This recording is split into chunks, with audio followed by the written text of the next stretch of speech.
Assalamualaikum warahmatullahi wabarakatuh. Perkenalkan, nama saya Al Mujahidin dari kelas 3B Manajemen dari kelompok 1. Di sini saya akan menjelaskan beberapa materi. Yang pertama ada pengertian tim kerja, jenis tim kerja, dan juga karakteristik tim kerja. Yang pertama adalah pengertian tim kerja. Tim kerja merupakan kelompok orang yang usaha-usaha individualnya untuk menghasilkan kinerja yang lebih tinggi daripada masukan individunya. Dalam pengertian tim kerja ini, ada juga pengertian menurut para ahli. Yang pertama, menurut Robbins pada tahun 1996 menjelaskan bahwa tim kerja merupakan kelompok yang upaya individualnya menghasilkan kinerja yang lebih besar daripada perorangan. Kedua, ada menurut Ingram pada tahun 1999 menjelaskan bahwa tim kerja merupakan strategi perusahaan yang memiliki potensi untuk meningkatkan performa individu dan organisasi walaupun itu membutuhkan waktu yang tidak sebentar. Yang selanjutnya ada jenis-jenis tim kerja. Tim kerja dapat melakukan beberapa hal. Yang pertama, membuat produk, memberikan jasa, mengkoordinasi suatu proyek, memberikan saran, dan membuat keputusan. Dari hal tersebut dapat dikatakan ada beberapa jenis tim kerja untuk mencapai suatu tujuan. Yang pertama ada tim kerja penyelesai masalah. Tim kerja ini merupakan kelompok-kelompok orang atau karyawan yang terdiri dari 5-12 orang yang selalu bertemu atau menyempatkan waktu untuk bertemu dalam beberapa jam untuk mendiskusikan bagaimana cara meningkatkan kualitas perusahaan, efisiensi dalam lingkungan kerja. Yang kedua, ada tim kerja yang mengelola diri sendiri.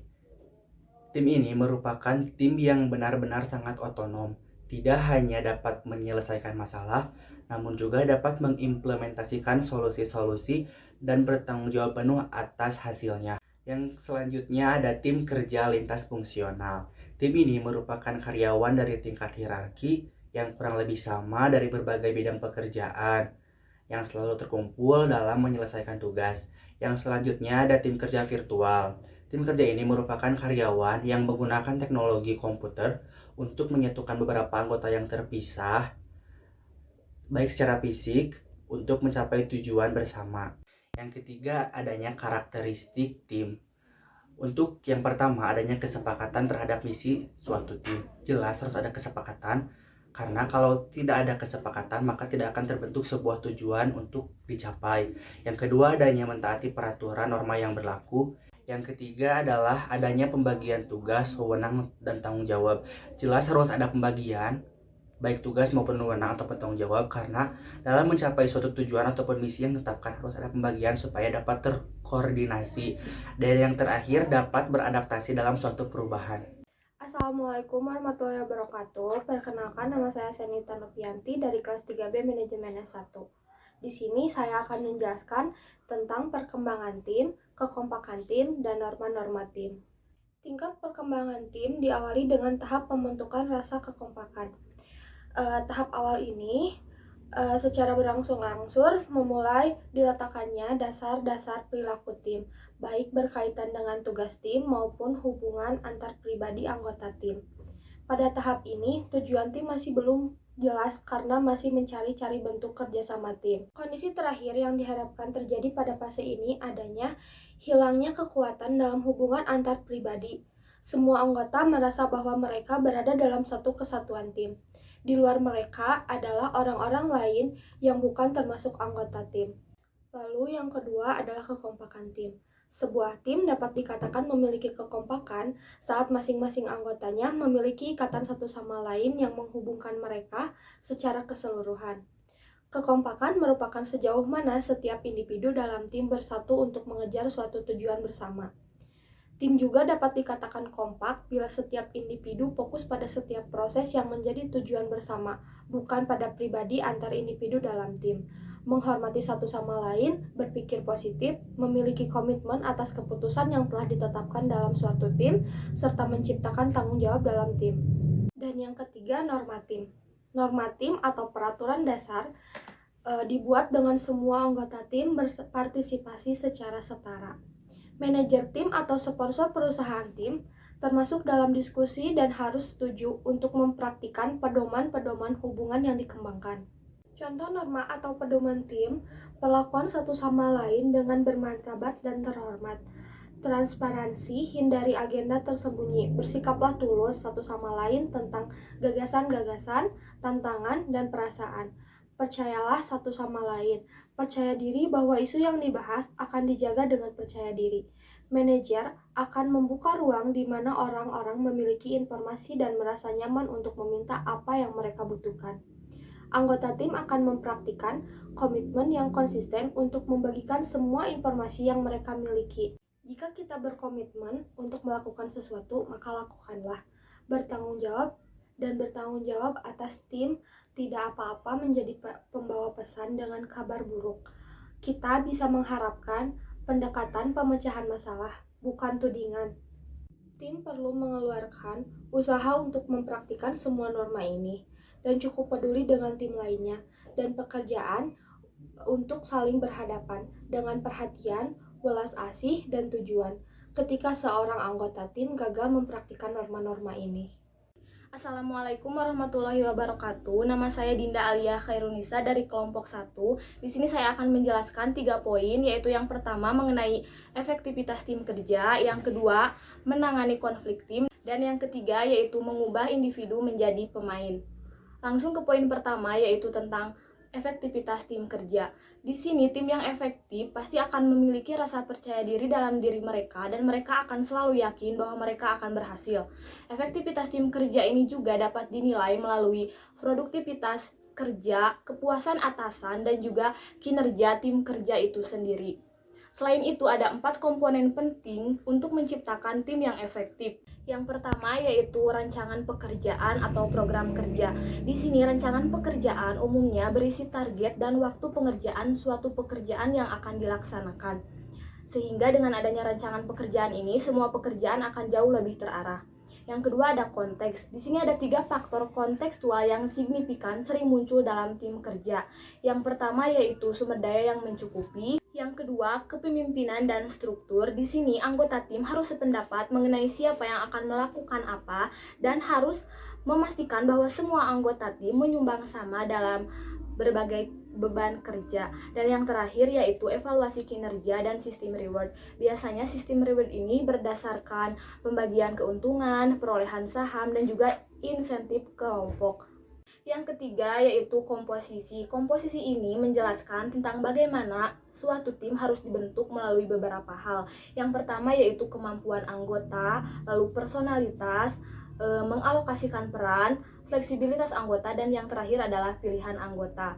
Yang ketiga yaitu proses. Proses di sini terdiri dari beberapa variabel. Di antaranya yaitu tujuan bersama, sasaran spesifik, efektivitas tim, dan yang terakhir yaitu tingkat konflik. Tingkat konflik di sini tidak selalu berpengaruh negatif terhadap suatu tim karena konflik dalam tim ini juga memungkinkan untuk meningkatkan efektivitas dalam tim kerja. Poin yang kedua yaitu tentang menangani konflik tim. Sebelum kita menangani suatu konflik, kita harus mengetahui dahulu apa penyebab dari konflik tersebut. Di sini biasanya ada beberapa faktor yang menyebabkan individu atau suatu tim terlibat dalam konflik. Di antaranya yaitu sumber daya yang langka, gangguan komunikasi, perbedaan tujuan, perbedaan status dan kekuasaan, bentrokan kepribadian, dan yang terakhir yaitu ambiguitas yurisdiksional. Ambiguitas yurisdiksional ini merupakan konflik yang muncul ketika batas dan tanggung jawab pekerjaan tidaklah jelas. Selanjutnya yaitu bagaimana cara menangani konflik tim. Di sini ada beberapa gaya dalam menangani konflik tim. Yang pertama yaitu gaya berkompetisi. Gaya berkompetisi ini biasanya digunakan ketika diperlukan suatu tindakan yang tepat dan tegas untuk isu-isu yang penting. Yang kedua yaitu gaya menghindar. Gaya menghindar ini digunakan untuk menghadapi isu-isu yang sepele. Yang ketiga yaitu gaya berkompromi. Gaya berkompromi ini digunakan ketika kedua pihak memiliki tujuan yang sama. Yang keempat yaitu gaya mengakomodasi. Gaya mengakomodasi ini merupakan gaya yang digunakan ketika orang-orang sadar bahwa mereka ini bersalah. Dan yang terakhir yaitu gaya berkolaborasi. Gaya berkolaborasi ini digunakan ketika persoalan kedua belah pihak dianggap terlalu penting untuk dikompromikan. Poin yang ketiga yaitu mengubah individu menjadi pemain. Dalam mengubah individu menjadi pemain, kita harus melakukan beberapa cara. Yang pertama yaitu seleksi. Dalam seleksi, kita harus memperhatikan calon-calon karyawan kita yang bisa memenuhi persyaratan teknis juga bisa memenuhi peran-peran dalam tim yang akan dilaksanakan. Yang kedua yaitu pelatihan. Pelatihan di sini dimaksudkan untuk meningkatkan keterampilan calon-calon karyawan, yaitu keterampilan yang berhubungan dengan menyelesaikan masalah, keterampilan berkomunikasi, keterampilan negosiasi, dan juga keterampilan dalam menyelesaikan konflik. Dan yang terakhir yaitu penghargaan. Biasanya penghargaan ini berupa promosi, kenaikan gaji, dan juga penghargaan lainnya yang harus diberikan. Nama saya Oki Nuraini dari kelas 3B Manajemen Kelompok 1. Kelompok adalah sekumpulan manusia yang merupakan kesatuan dan memiliki identitas, di mana identitas tersebut dapat berupa adat istiadat dan sistem norma yang mengatur pola interaksi masyarakat manusia yang hidup di dalam masyarakat itu sendiri. Artian menurut para ahli. Pertama, menurut Hernand Smith, kelompok adalah suatu unit yang terdapat beberapa individu yang mempunyai kemampuan untuk berbuat dengan kesatuannya dengan cara dan atas dasar kesatuan persepsi. Yang kedua, menurut Willahaki, kelompok merupakan suatu unit yang terdiri dari 2 orang atau lebih yang saling berinteraksi atau saling berkomunikasi. Tipe-tipe kelompok. Pertama, kelompok sosial menurut terbentuknya. 1. Kelompok semu. Kelompok semu merupakan kelompok orang-orang yang bersifat sementara. Kelompok sosial ini tidak memiliki struktur, ikatan, kesadaran jenis, dan aturan. Contohnya berkumpulnya orang-orang ketika terjadi peristiwa tabrakan. Ketika proses evakuasi selesai, maka satu persatu orang meninggalkan tempat tersebut. Hal ini berarti kelompok tersebut adalah semu. Semu dibedakan menjadi 3, yaitu kerumunan, massa, dan publik. Nyata. Kelompok sosial yang nyata mempunyai berbagai bentuk, tetapi ada satu ciri yang sama, yaitu kehadirannya bersifat tetap. Hampir semua kelompok sosial yang terjadi di masyarakat merupakan kelompok nyata. Untuk kelompok nyata ada 4. Yang pertama, kelompok statistik. Yang kedua, kelompok kemasyarakatan. Yang ketiga, kelompok asosiasi. Dan yang terakhir, kelompok sosial. Kelompok berdasarkan ikatannya, yaitu ada 2. Yang pertama, paguyuban. Paguyuban merupakan kelompok sosial yang terjadi karena ikatan darah. Contohnya itu perkawinan, kerabat, suku, bangsa, dan sebagainya. Contoh dari paguyuban yaitu perkumpulan keluarga Minang di Jakarta dan sebagainya. Yang kedua yaitu patembayan. Patembayan merupakan kelompok sosial yang termasuk atas dasar kepentingan tertentu. Seseorang akan menjadi anggota patembayan dengan memperhitungkan untung rugi. Jadi pada kelompok sosial-sosial ini masing-masing anggota merasa sudah tidak perlu lagi terhadap kelompok dan dapat keluar dari kelompok tersebut. Contohnya yaitu perkumpulan, PKK, dan sebagainya. Terakhir adalah perbedaan kelompok formal dan informal. Kelompok formal sengaja dibuat oleh organisasi, sedangkan kelompok informal didirikan secara sukarela. Kelompok formal berukuran besar dibandingkan dengan kelompok informal. Selain itu, dapat ada subkelompok dalam satu kelompok formal. Struktur kelompok formal dirancang secara hierarki, sedangkan kelompok informal tidak memiliki struktur atau mengatakan tidak memiliki struktur. Dalam kelompok formal, posisi anggota mendefinisikan kepentingannya dalam kelompok. Tetapi dalam kelompok informal, setiap anggota sama pentingnya dengan anggota lainnya. Warahmatullahi wabarakatuh. Nama saya Muhammad Arif Budiman, kelas 3B Manajemen. Di sini saya akan menjelaskan tentang syarat terbentuknya kelompok, alasan individu bergabung menjadi kelompok, dan struktur kelompok. 1. Kesadaran. Tahap awal sebagai syarat terbentuknya kelompok dalam masyarakat adalah adanya kesadaran. Kesadaran setiap individu untuk menjadi bagian dalam kelompok yang bersangkutan. Hal inilah yang menjadi ciri khas bahwa manusia hidup berkelompok. Yang kedua, hubungan sosial. Syarat selanjutnya dalam terbentuknya kelompok adalah terdapatnya hubungan timbal balik yang dilakukan seseorang kepada orang lain. Proses ini bisa dijalankan apabila syarat interaksi sosial telah terpenuhi. Dalam hal upaya terciptanya hubungan yang harmonis. Yang ketiga, persamaan. Syarat selanjutnya dalam pembentukan kelompok ialah adanya faktor pengikat yang dilakukan seseorang kepada orang lain, sehingga membentuk keterikatan yang sama. Faktor ini misalnya adanya kesamaan ideologi, budaya, suku, sejarah, kepentingan, dan juga bisa atas kesamaan nasib. Langkah selanjutnya yang menjadi syarat terbentuknya kelompok sosial adalah berproses. akan setiap manusia salah satu dengan yang lainnya. Proses ini memerlukan kurun waktu yang tidak ditakdirkan. Hal ini dilantarkan tergantung pada komitmen setiap anggotanya. Untuk materi yang kedua, alasan individu berkelompok dalam organisasi. Kelompok merupakan tempat bagi manusia untuk memenuhi kebutuhan hidupnya, baik kehidupan sosiologis, ekonomis, maupun kebutuhan psikologinya. Dengan berkelompok, manusia dapat mengembangkan potensi, aktualisasi, eksistensi dirinya. Hal ini disebabkan oleh adanya naluri manusia untuk hidup dengan orang lain, atau sehingga manusia juga disebut sosial animal. Struktur kelompok, di dalamnya ada struktur komunikasi. Sistem komunikasi dan kelompok harus lancar agar pesan yang disampaikan kepada seluruh anggota. Komunikasi yang tidak lancar akan menimbulkan ketidakpuasan anggota. Pada gilirannya, kelompok menjadi tidak kompak. Yang kedua, struktur tugas atau pengambilan keputusan. Pembagian harus merata dengan memperhatikan kemampuan, peranan, dan posisi kerja masing-masing anggota.